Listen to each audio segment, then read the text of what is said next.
ನಮಸ್ಕಾರ. ಇವತ್ತು ನಾವು shadows in the science lab ಅನ್ನೋ ಒಂದು ಸಖತ್ ಇಂಟ್ರೆಸ್ಟಿಂಗ್ ಆದ ಕಥೆಯ ಬಗ್ಗೆ, ಅದರ ವಿಶ್ಲೇಷಣೆಯ ಬಗ್ಗೆ ಮಾತಾಡ್ತಿದೀವಿ. ಕೇಳೋಕೆ ಇದು ಕೇವಲ ಇಬ್ರು ವ್ಯಕ್ತಿಗಳ ನಡುವೆ ನಡೆಯೋ ಒಂದು ಸಣ್ಣ ಪ್ರಸಂಗ ಅಂತ ಅನಿಸಬಹುದು. ಆದ್ರೆ ಇದರ ಒಳಗಡೆ ಅಡಗಿರೋ ಹ್ಯೂಮನ್ ಸೈಕಾಲಜಿ, ನಾಟಕೀಯ ಬೆಳವಣಿಗೆ ಮತ್ತೆ ಮುಖ್ಯವಾಗಿ ಪರಿಸರದ ಸಾಂಕೇತಿಕತೆ ಅಥವಾ ಎನ್ವೈರನ್ಮೆಂಟಲ್ ಸಿಂಬಾಲಿಸಂ ನಿಜಕ್ಕೂ ಅದ್ಭುತವಾಗಿದೆ. ಅಂದ್ರೆ ಹೊರಗಿನ ವಾತಾವರಣ ನಮ್ಮ ಒಳಗಿನ ಫೀಲಿಂಗ್ಸ್ನ, ನಮ್ಮ ಮಿತಿಗಳನ್ನ ಹೇಗೆ ಬದಲಾಯಿಸುತ್ತೆ ಅಂತ ನಾವಿಲ್ಲಿ ನೋಡಲಿದ್ದೇವೆ. ಪಾತ್ರಗಳ ನಡುವಿನ ಸೆಳೆತ ಹೇಗೆ ಬಿಲ್ಡ್ ಆಗತ್ತೆ ಅನ್ನೋದನ್ನ ಡಿಕೋಡ್ ಮಾಡೋಣ ಬನ್ನಿ. ಬನ್ನಿ ನೇರವಾಗಿ ವಿಷಯಕ್ಕೆ ಬರೋಣ. ರಾಜ, ಇದು ತಪ್ಪು, ನಾನು ನಿನ್ನ ಟೀಚರ್ ಇದ್ದಂತೆ. ಪ್ರೇಮಾಳ ಈ ಒಂದು ಮಾತು ಕಥೆಯ ಅತಿ ಮುಖ್ಯವಾದ ಟೆನ್ಷನ್ ಪಾಯಿಂಟ್ನ ನಮಗೆ ಪರಿಚಯಿಸುತ್ತೆ. ಒಮ್ಮೆ ಯೋಚನೆ ಮಾಡಿ, ಒಬ್ಬ ಟೀಚರ್ ಮತ್ತು ಸ್ಟೂಡೆಂಟ್ ನಡುವೆ ಇರೋ ಆ ಗಡಿರೇಖೆ, ಆ ಬೌಂಡ್ರಿ ದಾಟಿದಾಗ ಆಗೋ ತಳಮಳ ಎಂಥದ್ದು ಅಲ್ವಾ? ಕೇವಲ ಒಂದು ವಾಕ್ಯದಲ್ಲಿ ಎಷ್ಟೊಂದು ಅರ್ಥ ಇದೆ ನೋಡಿ. ಸಮಾಜದ ನಿಯಮಗಳು ಮತ್ತೆ ವೈಯಕ್ತಿಕ ಭಾವನೆಗಳ ನಡುವಿನ ಘರ್ಷಣೆ ಇದು. ಆದ್ರೆ ಈ ಹಂತಕ್ಕೆ ಕಥೆ ಹೇಗೆ ಬಂತು, ಆ ಕಟ್ಟುನಿಟ್ಟಾದ ಗಡಿರೇಖೆಗಳು ಮಸುಕಾಗಿದ್ದು ಹೇಗೆ ಅನ್ನೋದೇ ನಮ್ಮ ಇವತ್ತಿನ ವಿಶ್ಲೇಷಣೆಯ ಮೇನ್ ಪಾಯಿಂಟ್. ವಿಭಾಗ 1, ದೃಶ್ಯದ ಹಿನ್ನೆಲೆ, ಆ ಸೈನ್ಸ್ ಲ್ಯಾಬ್ನ ಸೆಟಪ್ ಬಗ್ಗೆ ನೋಡೋಣ. ಕತೆ ಶುರುವಾಗೋದು ಎಲ್ಲಿ? ಒಂದು ವಿಜ್ಞಾನ ಪ್ರಯೋಗಾಲಯದಲ್ಲಿ, ಅಂದ್ರೆ ಸೈನ್ಸ್ ಲ್ಯಾಬ್ನಲ್ಲಿ. ಶಿಸ್ತು ಮತ್ತು ನಿಯಮಗಳು ತುಂಬಿರೋ ಜಾಗ ಇದು. ಆದ್ರೆ ಇಲ್ಲಿ ಟೈಮ್ ನೋಟ್ ಮಾಡ್ಕೊಳ್ಳಿ, ಸಂಜೆ 5 ಗಂಟೆ. ಇದರ ಅರ್ಥ ಏನು? ಕಾಲೇಜ್ ದಿನಚರ್ಯೆ ಮುಗಿದಿದೆ, ಗಿಜ್ಜುಗುಡುತ್ತಿದ್ದ ಕ್ಯಾಂಪಸ್ ಕಂಪ್ಲೀಟ್ ಆಗಿ ಸೈಲೆಂಟ್ ಆಗಿದೆ. ಬೇರೆ ಯಾವ ಸ್ಟೂಡೆಂಟ್ಸ್ ಕೂಡ ಅಲ್ಲಿಲ್ಲ. ಈ ಒಂದು ಟೈಮಿಂಗ್ ಪ್ರೇಮಾ ಮತ್ತೆ ರಾಜ ಇಬ್ಬರನ್ನೂ ಇಡೀ ಪ್ರಪಂಚದಿಂದ ಪ್ರತ್ಯೇಕಿಸುತ್ತೆ, ಐಸೋಲೇಟ್ ಮಾಡತ್ತೆ. ನೀವ್ ಗಮನಿಸಿರ್ಬೋದು, ಸುತ್ತಮುತ್ತ ಜನ ಇದ್ದಾಗ ನಮ್ಮ ನಡವಳಿಕೆಯೇ ಬೇರೆ ಇರತ್ತೆ.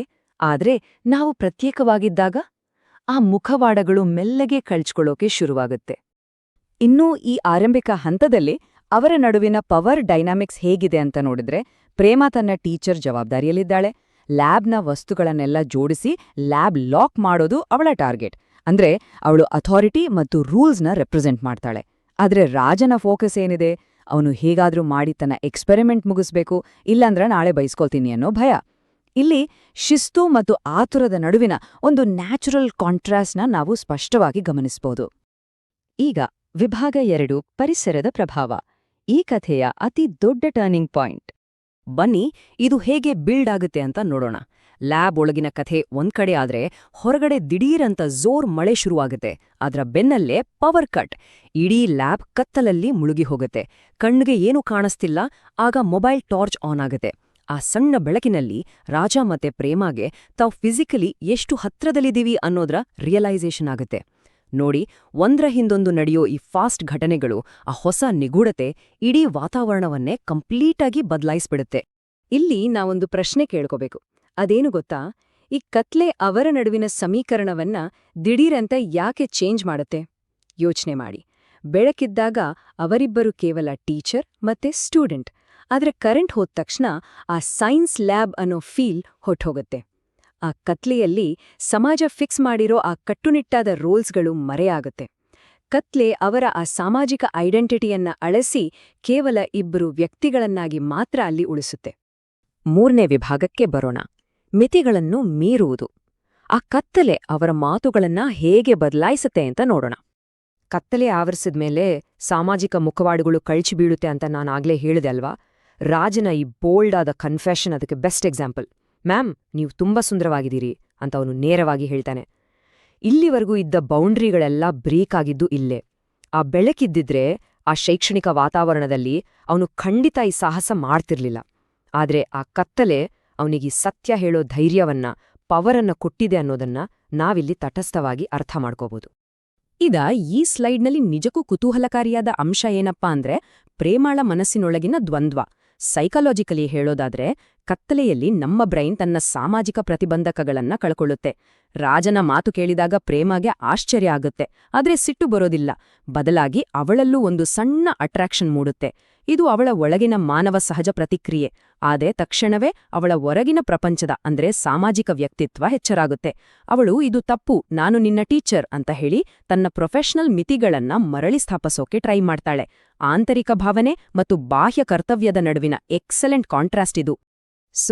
ಇಲ್ಲಿನ ಕ್ರೂಷಿಯಲ್ ಪಾಯಿಂಟ್ ಏನಂದ್ರೆ, ರಾಜ ಸಮಾಜದ ಈ ರೂಲ್ಸ್ನ ಕಂಪ್ಲೀಟಾಗಿ ಡಿಸ್ಮಿಸ್ ಮಾಡ್ತಾನೆ. ಈ ಹೊರಗಿನ ಪ್ರಪಂಚದ ನಿಯಮಗಳು ಈ ಕತ್ತಲೆಯ ವಾತಾವರಣಕ್ಕೆ ಅಪ್ಲೈ ಆಗಲ್ಲ ಅನ್ನೋದು ಅವನ ವಾದ. ಇವರಿಬ್ರು ಹೀಗೆ ಒಟ್ಟಿಗೆ ಸಿಕ್ಕಿರೋದು ಕೇವಲ ಒಂದು ಲಕ್ ಅಥವಾ ಅದೃಷ್ಟ ಅಂತ ಅವನು ನಂಬ್ತಾನೆ. ಅಂದ್ರೆ ಆ ಐಸೋಲೇಟ್ ಆದ ಕ್ಷಣದಲ್ಲಿ ಅವರಿಬ್ಬರ ಒಡನಾಟ ಮಾತ್ರ ಸತ್ಯ, ಮಿಕ್ಕಿದ್ದೆಲ್ಲ ಅಪ್ರಸ್ತುತ ಅಂತ ಅವನು ಸಮಾಜದ ಗಡಿಗಳನ್ನೇ ತಳ್ಳಿ ಹಾಕ್ತಾನೆ. ವಿಭಾಗ 4: ವಾಸ್ತವದತ್ತ ಮರಳುವಿಕೆ. ಇದು ಕಥೆಯ ಅಂತಿಮ ಘಟ್ಟ. ಆ ಎನ್ವಿರಾನ್ಮೆಂಟ್ ಕ್ರಿಯೇಟ್ ಮಾಡಿದ ಪ್ರಭಾವ ಮೆಲ್ಲೆಗೆ ಕರಗಿ ವಾಸ್ತವ ಮತ್ತೆ ಎದುರಾದಾಗ ಏನಾಗತ್ತೆ ನೋಡಿ. ಮಳೆ ನಿಧಾನವಾಗತ್ತೆ, ಇದ್ದಕ್ಕಿದ್ದಂತೆ ಕರೆಂಟ್ ವಾಪಸ್ ಬರುತ್ತೆ.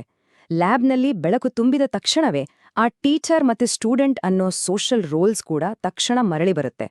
ಲೈಟ್ ಬಂದೊಡನೆ ಪ್ರೇಮ ದೂರ ಸರಿದು ಈ ವಿಷಯ ಇಲ್ಲಿಗೆ ಮುಗಿಯಲಿ ಅಂತಾಳೆ. ಅಂದ್ರೆ ಆ ಬೆಳಕು ಕೇವಲ ಭೌತಿಕ ಅಂತರವನ್ನ ಮಾತ್ರವಲ್ಲ, ಅವರ ನಡುವಿನ ಆ ಮಾನಸಿಕ ಮತ್ತು ಸಾಮಾಜಿಕ ಅಂತರವನ್ನ ಕೂಡ ಒಂದೇ ಕ್ಷಣದಲ್ಲೇ ಮರುಸ್ಥಾಪನೆ ಮಾಡುತ್ತೆ. ಮತ್ತು ಇದು ಅತ್ಯದ್ಭುತವಾಗಿ ವಿವರಿಸುವುದು ಏನನ್ನ ಅಂದ್ರೆ, ವಾಸ್ತವದ ಬೆಳಕು ಮತ್ತೆ ಬಂದಿದ್ರೂ ಕೂಡ ಆ ಘಟನೆಗಳು ಮನಸ್ಸಿನ ಮೇಲೆ ಬೀರಿದ ಪ್ರಭಾವ ಹಾಗೆ ಉಳಿದಿದೆ ಅಂತ. ಹೊರಡುವ ಮುನ್ನ ರಾಜ ನಗ್ತಾ ಹೇಳ್ತಾನೆ, ಆದ್ರೆ ಈ 2 ಗಂಟೆಗಳನ್ನು ನಾನು ಎಂದಿಗೂ ಮರೆಯೋದಿಲ್ಲ ಅಂತ. ನೋಡಿ, ಪರಿಸರ ನಾರ್ಮಲ್ ಆಗಿರಬಹುದು, ಆದ್ರೆ ಆ ಪ್ರತ್ಯೇಕತೆ, ಆ ಕತ್ತಲೆ ರಾಜನ ಮನಸ್ಸಿನ ಮೇಲೆ ಮಾಡಿರೋ ಮಾನಸಿಕ ಇಂಪ್ಯಾಕ್ಟ್ ಪರ್ಮನೆಂಟ್ ಆಗಿ ಉಳಿದುಬಿಡ್ತು. ಇದು ಕಥೆಯ ಅತಿ ಆಳವಾದ ಅಂಶ. ಅಂತಿಮವಾಗಿ ಫಿಸಿಕಲ್ ಆಗಿ ಏನಾಗುತ್ತೆ ಅಂತ ನಾವು ಗಮನಿಸೋದಾದ್ರೆ, ಇಬ್ರೂ ಆ ವಿಜ್ಞಾನ ಪ್ರಯೋಗಾಲಯದಿಂದ ಹೊರಬರ್ತಾರೆ. ಪ್ರೇಮ ಲ್ಯಾಬ್ನ ಲಾಕ್ ಮಾಡ್ತಾಳೆ. ಇಲ್ಲಿ ಲ್ಯಾಬ್ನ ಲಾಕ್ ಮಾಡೋದು ಕೇವಲ ಒಂದು ಬಾಗಿಲು ಮುಚ್ಚೋದಲ್ಲ, ಆ 2 ಗಂಟೆಗಳ ಕಾಲ ನಡೆದ ಆ ಘಟನೆಗಳನ್ನ, ಆ ಭಾವನೆಗಳನ್ನ ಆ ಕೋಣೆಯೊಳಗೆ ಬಂಧಿಸೋ ಒಂದು ಸಾಂಕೇತಿಕ ಕ್ರಿಯೆ ಇದು. ಆಮೇಲೆ ಕತ್ತಲಲ್ಲಿ ಇಬ್ರು ಬೇರೆ ಬೇರೆ ಹಾದಿಯಲ್ಲಿ ಸಾಗ್ತಾರೆ. ಇದು ಅವರು ತಮ್ಮ ತಮ್ಮ ಸಾಮಾಜಿಕ ಜೀವನದ ಬೇರೆ ಬೇರೆ ವಾಸ್ತವಗಳಿಗೆ ವಾಪಸ್ ಹೋದ್ರು ಅನ್ನೋದನ್ನ ವಿಜುವಲ್ ಆಗಿ ನಮ್ಗೆ ತೋರಿಸ್ಕೊಡುತ್ತೆ. ಸೊ ಈ ಇಂಟ್ರೆಸ್ಟಿಂಗ್ ಎಕ್ಸ್ಪ್ಲೇನರ್ನ ಕೊನೆಯಲ್ಲಿ ನಮ್ಗೆ ನಾವೇ ಕೇಳ್ಕೊಳ್ಬೇಕಾದ ಒಂದು ಪ್ರಶ್ನೆ ಇದೆ. ಅದೇನಂದ್ರೆ, ಒಂದು ಸಣ್ಣ ಎನ್ವಿರಾನ್ಮೆಂಟಲ್ ಚೇಂಜ್, ಒಂದು ಟೆಂಪರರಿ ಐಸೋಲೇಷನ್ ನಮ್ಮ ಇಷ್ಟು ಕಟ್ಟುನಿಟ್ಟಾದ ಸಾಮಾಜಿಕ ಪಾತ್ರಗಳನ್ನ ಎಷ್ಟು ಸುಲಭವಾಗಿ ಕಳ್ಚಬಲ್ದು ಅಲ್ವಾ? ಮತ್ತು ಎಲ್ಲವೂ ಮುಗಿದು ಮತ್ತೆ ಬೆಳಕು ಬಂದಾಗ ಆ ಕತ್ತಲೆಯ ಕ್ಷಣಗಳು ನಮ್ಮ ಮನಸ್ಸಿನ ಮೇಲೆ ಯಾವ ಕಾಣದ ಪ್ರಭಾವವನ್ನು ಬಿಟ್ಟುಹೋಗ್ತವೆ. ಕೇವಲ ನೆರಳುಗಳು ಮಾತ್ರ ನಮ್ಮನ್ನ ನೋಡ್ತಿರುವಾಗ ನಮ್ಮ ನಡುವಿನ ಗಡಿರೇಖೆಗಳು ಇಷ್ಟು ದುರ್ಬಲವಾಗಿರುತ್ತೆ ಅಂತ ಈ ಕಥೆ ನಮ್ಮನ್ನ ಯೋಚಿಸುವಂತೆ ಮಾಡುತ್ತೆ. ಇದೊಂದು ಅದ್ಭುತವಾದ ಚಿಂತನೆ ಅಲ್ವಾ?